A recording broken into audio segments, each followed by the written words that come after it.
The Rose Chat podcast is on the road in Asheville, North Carolina at the magnificent Biltmore Estate for the 2015 Biltmore International Rose Trials. Now these trials are significant for several reasons, but first and foremost is that this is a no-spray trial. No chemicals are used in this garden, so that this gives the judges a bird's eye view of what these new cultivars will do in a no-spray condition. And this is one of only 2 such trials in our country, making it very significant to the world of roses. Absolutely.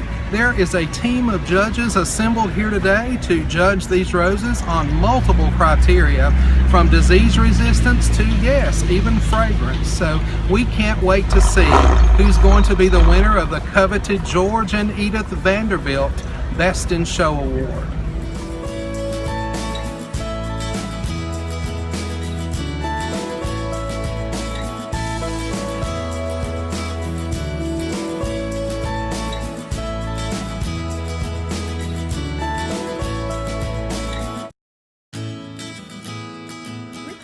Pat Shanley, the Vice President of the American Rose Society, soon to be our President.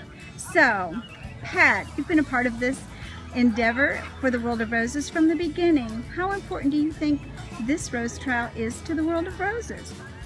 The International Rose Trials are important for a number of reasons, and the least of which is the fact that they help bring roses that are disease resistant, easy to grow, easy care roses to the general public.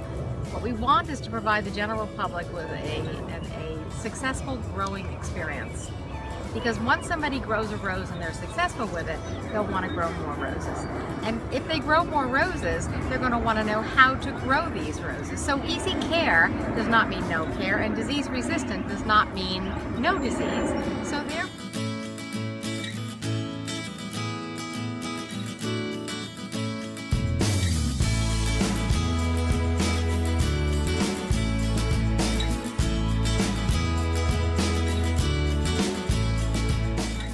Lynn, I know that you're a part of the permanent jury, and that means that you judge all year long. So, what are you seeing even in the winter? What's it like to visit these roses in the winter? Can you really tell anything about them as a part of this? You can, Teresa. One of the things we look for in January is the vigor of the bush and how it is standing up to the elements and to the winter.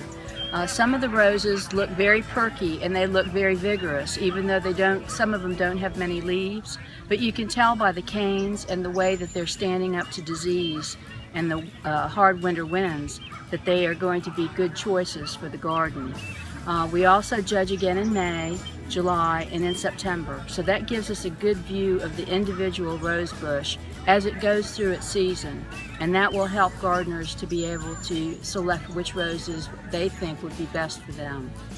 Thanks so much for the work that you do on this. I think that all of us are going to reap great benefits in our own backyards by the work that you do now. So thank you so much for being a part of this excellent program at the Biltmore. You know, Teresa, it's absolutely my pleasure and honor to be here. It's such a thrill to always come to Biltmore and to see these beautiful roses.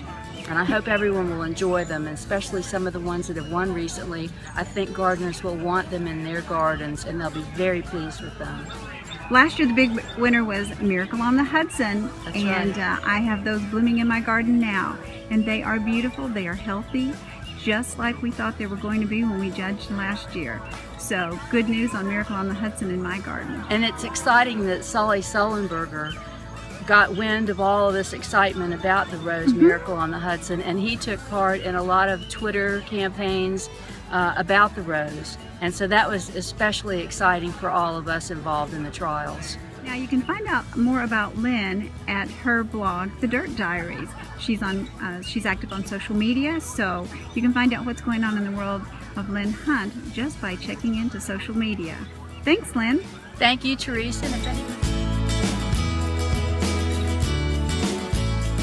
Biltmore Rose Trials in this beautiful, beautiful place. And I'm with my social media friend, Lori Lewis. Lori has a blog that if you haven't seen, you must, Hedgerow Rose. And Lori has grown lots and lots of beautiful roses, but I'm wondering, what are her favorite roses? Of all the roses that she has grown, what are her favorites? Wow, that's like telling you to pick your favorite child. I'd have to say I am particularly fond of old garden roses, and I would say that Celsiana is probably at the top of my list, and Madame Hardy, everybody goes at Madame Hardy, everyone loves that one, and golly, I think for repeat kind of modern roses, I think Munstead Wood is my favorite overall, because in my garden she's never shown disease, never had problems with rose midge, which was a problem in my garden, and so fragrant and blooms all summer long. So those would probably be my top 3. Oh, those are good choices.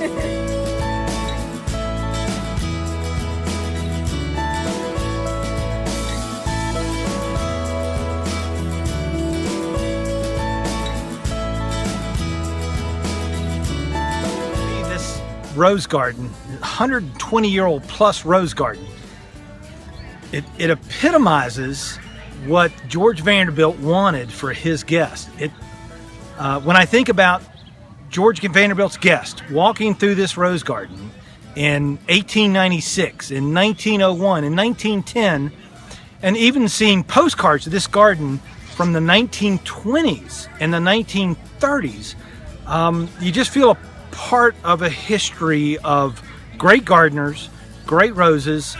You know, things go up and down. So sometimes a garden looks great, and sometimes, well, you're like, oh, the weed here, a little disease there.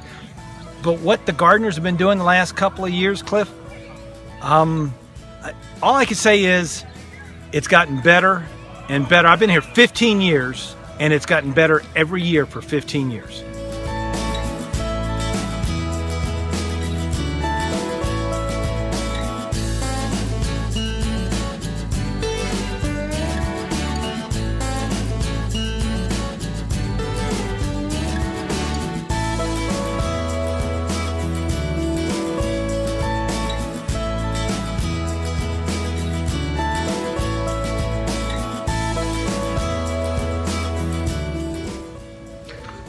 Well, hello, I'm with Emily Wilson, who's holding one of the winners today at the Biltmore Rose Trial.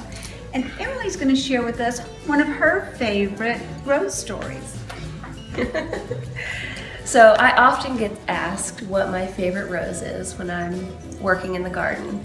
And I can't quite ever have a direct answer for anyone.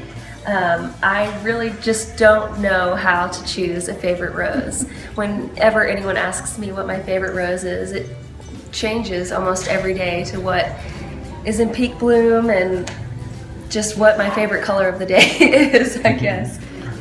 So we're with Keith and Debbie Zary, and this is their very first year at the Biltmore International Rose Trials. What are your overall impressions of the trials? I felt it was way too elegant for us. It was so beautiful. The roses were laid out so well. I think there were some very clear winners. And it was just, the whole event, it was very relaxed and beautiful, and I felt so honored to be here. It was really easy. The way we're greeted, the comfort of the facility, the beauty of the judging, the friendliness of the judges. It was just a real pleasure to be here and to have the privilege of judging these roses. Hey, we're visiting with Cindy Dale, and now Cindy, this is your very first time to judge here at the Biltmore. Can you tell us a little bit about your experience? Oh, it's been wonderful. I've enjoyed reconnecting with my rose friends and meeting new ones, as well as industry people like Keith Zary, who's here today. It's just been a wonderful experience. That's awesome. Thank you so much.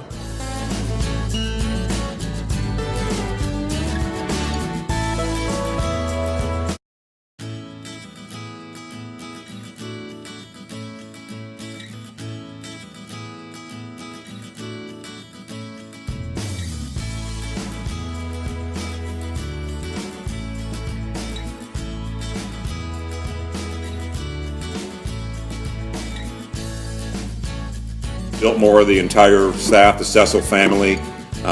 You know, when you get involved with Biltmore, it is a family, and that's something that's really magical about this place. It's still owned by, the Vanderbilt family. It's fourth generation now in charge, and I met some of the fifth generation, and it's going to be in good hands in the future as well. There's some wonderful, wonderful people there. The International Rose Trials are so important for so many reasons, not the least of which is helping to identify disease-resistant roses that the general public can grow easily with minimal care. And today we saw many, many beautiful roses. Yes? We saw disease-resistant, easy care roses, and these roses are the wave of the future. It's been a delight and a pleasure for myself to be involved with all of you for the last 3 years. That was a journey I did not expect. It definitely was not a journey I expect, but some of you have come to be very, very close friends. You know, I hope that I will always remain, well, like they say, you know, when you start growing roses, it's like a sickness, you can't stop, right? And so, what do you know, I'm introducing roses to the next place where I'm at now. And so, you know, my relationship with the American Rose Society, I hope, will only continue to grow beyond here. And I just really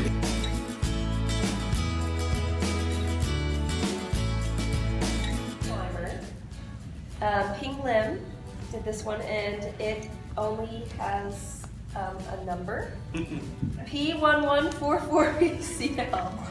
So, is there anyone here for best climber? No, Ping is not here, so I'll take that. This is Ping Lim.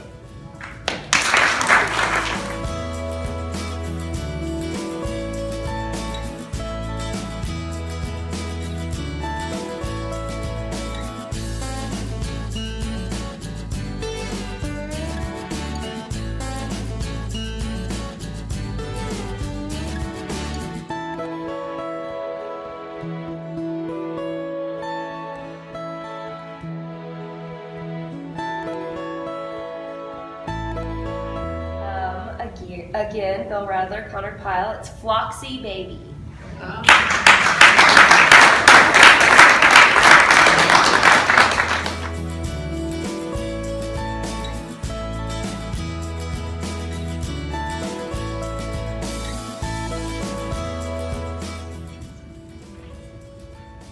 Right here. And our last one is the George and Edith Vanderbilt Award. It's for our most outstanding rose, and it was Savannah, and it's a Cortis rose.